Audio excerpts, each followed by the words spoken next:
Alors que la tension continue de monter à l'est de la République démocratique du Congo, les forces armées congolaises, FARDC, s'apprêtent à lancer une contre-offensive décisive contre le groupe terroriste M23, soutenu par l'armée rwandaise. Après des semaines d'affrontements, de perte des villes et vies humaines, l'heure est venue pour elles de reprendre l'initiative et d'affirmer leur détermination à défendre la souveraineté nationale. Ce tournant dans le conflit survient après l'arrivée de renforts tant attendus. Mieux équipés et mieux préparés, les FARDC disposent désormais de nouveaux véhicules blindés, d'armes plus sophistiquées et d'un appui logistique renforcé. Ces moyens supplémentaires leur offrent une réelle opportunité de reprendre le contrôle des territoires occupés et d'affaiblir durablement la menace que représente le M23.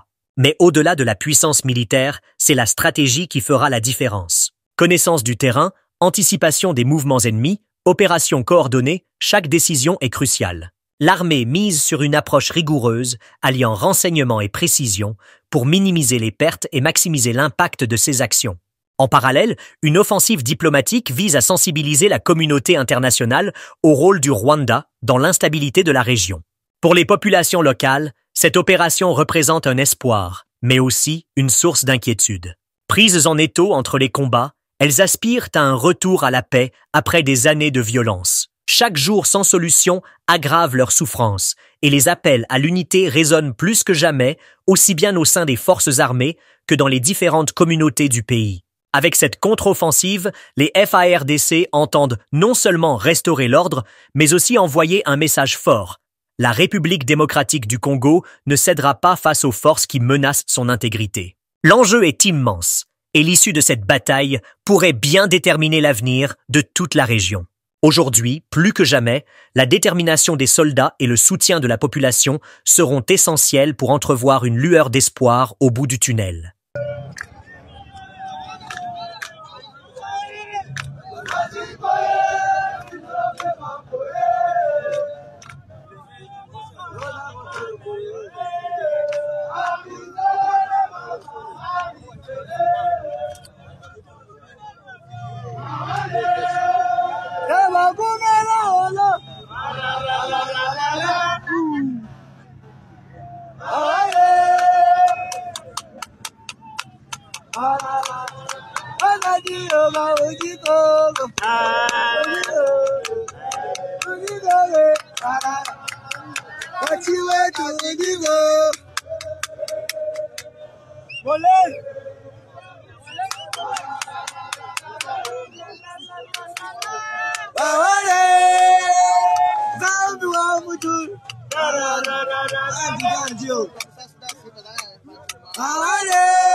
Les FARDC plus motivés comme jamais. Les tensions au sud Kivu se sont intensifiées alors que les rebelles du M23, soutenus par l'armée rwandaise, poursuivent leur avancée inexorable vers le nord de la province. Ces mouvements inquiétants visent la conquête de nouvelles villes, menaçant continuellement la stabilité de la région. Les FARDC et les patriotes Wazalendo, face à cette offensive, tentent de renverser la vapeur en contournant les positions stratégiques de l'armée rwandaise à Alimbongo.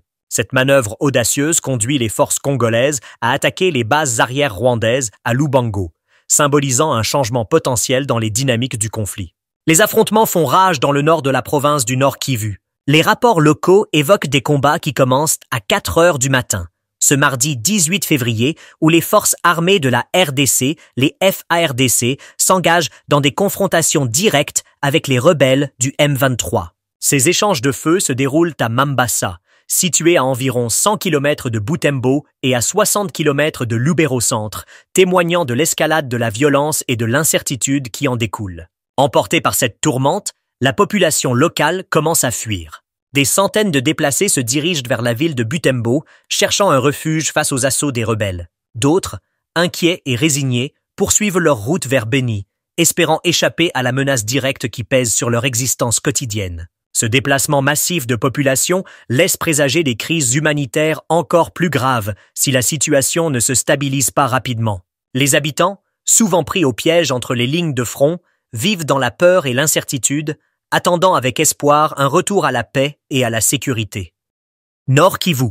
Les FARDC repoussent une attaque du M23 à Kitsombiro-Katondi. Ce mercredi 19 février 2025, dans l'après-midi, un vent de soulagement a soufflé sur la région du Nord Kivu alors que les forces armées de la République démocratique du Congo, FARDC, ont brillamment déjoué une offensive du groupe rebelle M23 à Kitsombiro-Katondi. Les habitants, le regard tourné vers le ciel, attendaient avec anxiété l'intervention des forces aériennes. Un soutien essentiel pour contenir la menace persistante de terroristes du M23 soutenu par l'armée rwandaise. Face à l'attaque soudaine, les FARDC ont réagi avec rapidité et précision, déployant des unités stratégiques pour ériger un véritable rempart autour de Kitsombiro. Grâce à une coordination efficace entre les troupes au sol et l'appui aérien, les forces loyalistes ont mené des frappes ciblées qui ont sérieusement affaibli les positions rebelles, contraignant ces derniers à la retraite. À l'entrée de Kitsombiro, les soldats congolais ont dressé une ligne de défense infranchissable, repoussant avec détermination les insurgés. Cette victoire est un symbole d'une armée prête à tout pour protéger la population. Cette victoire, à seulement 30 km de Lubero-Centre, marque un tournant dans la sécurisation de cette zone stratégique. La situation sécuritaire dans le Nord Kivu reste tendue, notamment dans les villes de Butembo, 75 km, et Beni, 129 km. Mais cette démonstration de force des FARDC renforce leur emprise sur le terrain. Pour les habitants, ce succès représente un espoir, celui de pouvoir reprendre une vie plus sereine à l'abri des assauts rebelles.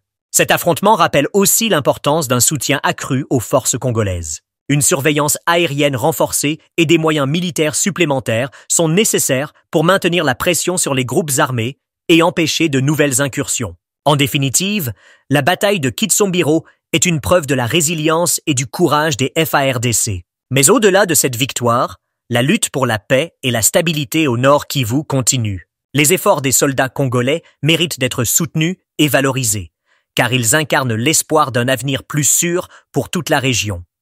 Minembwe, mort de Rukundo, Makanika, chef de la milice Twirwaneho. Ce mercredi 19 février 2025, le groupe Mai Mai, dirigé par Kibukila Metetezi, a annoncé la mort de Rukundo Makanika, colonel déserteur et chef de la milice Twirwaneho, lié aux rebelles du M23 RDF-AFC. L'événement s'est produit lors d'une attaque surprise menée par les forces armées de la République démocratique du Congo, FARDC, et les Wazalendo, alors que Makanika participait à une réunion secrète. La nouvelle a été confirmée par plusieurs sources médiatiques, dont La Voix de l'Amérique en version Kinyarwanda, renforçant ainsi sa crédibilité.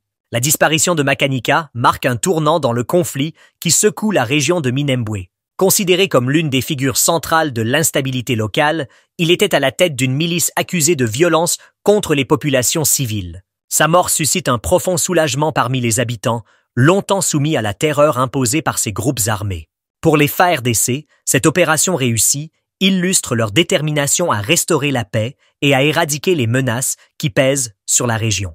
Dans les rues de Minembwe, des scènes de joie témoignent du sentiment d'espoir que cet événement apporte. Les habitants, fatigués des conflits et des exactions, voient en cette victoire militaire un pas vers une stabilité tant attendue.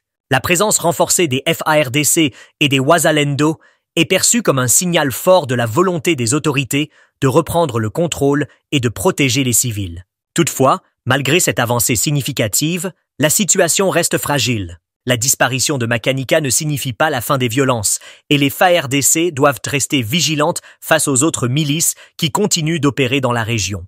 La lutte contre l'insécurité exige une approche globale, alliant efforts militaires et initiatives de développement. Ainsi, si la mort de Rukundo Makanika représente un espoir pour Minembwe, elle doit être suivie d'actions concrètes pour garantir une paix durable. La population aspire à un avenir où la sécurité et le développement remplacent la peur et l'instabilité. Chaque victoire rapproche un peu plus la région de cette réalité tant espérée. Uvira face aux fake news. L'importance de l'information vérifiée. Dans la ville d'Uvira, les rumeurs se propagent à grande vitesse, alimentant la confusion et l'inquiétude parmi la population. Face à cette vague de désinformation, il est essentiel de faire preuve de discernement et de ne se fier qu'à des sources fiables. Les forces armées de la République démocratique du Congo, FARDC, garantes de la sécurité, assurent un contrôle total sur la ville et veillent à maintenir l'ordre. Partout dans Uvira, les forces armées patrouillent méthodiquement, offrant une présence rassurante et dissuasive. Leur engagement à protéger la population est visible et constant. Pourtant, malgré cette vigilance, certaines fausses informations circulent, insinuant que les FARDC seraient dépassées ou inactives. Ces fake news, déconnectées de la réalité, ne font qu'attiser des craintes infondées et fragiliser la cohésion sociale.